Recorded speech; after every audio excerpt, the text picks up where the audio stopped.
we were asked what actually sectarianism is and where does it actually affect people, and when we were meeting people, doing research, talking to people, it came to us that actually where this really matters is in three big places.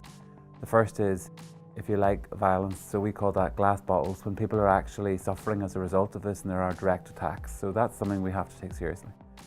The second one is what we call glass ceilings, which I suppose is the accusation that this makes a difference to people's life chances, that things that you can do, resources, or possibly even job opportunities are connected to sectarian issues. So that was glass ceilings.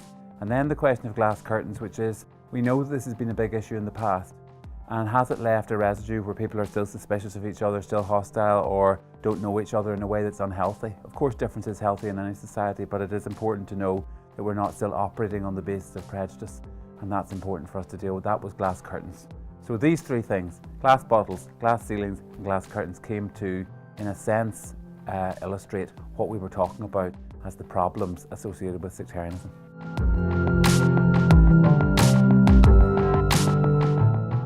The question of glass bottles is really the question of violence.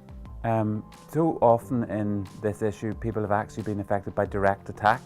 There are also questions of whether violence is actually given permission through issues of sectarianism, which then affects other people and actually spreads out. And when we were being told things around sectarianism, we were told that strange things happen. Anybody wearing green becomes a target. People feel that they have to hide who they are. So this is obviously of importance to people's sense of safety, to even their perception of violence, even if there is no threat of violence. And if that's still alive in Scotland, it's very important to address.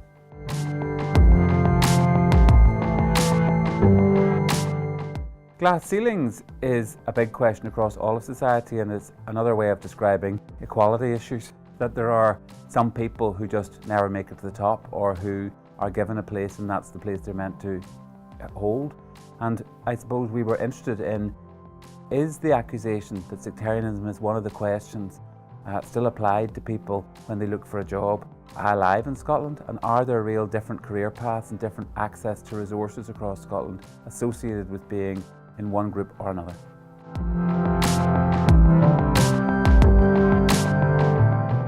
Historically, actually, sectarianism has roots in things like immigration and different institutions. And so people may think they know each other, but they may not. They may actually know about each other, by which I mean there's lots of prejudices which count as facts in communities, but which are never tested because we actually never meet. And so the question is, does some of that still remain just because people think actually they're not one of us? And that has a detrimental effect on society in terms of trust, but also in terms of knowledge and in terms of how people can get things done together for common benefit.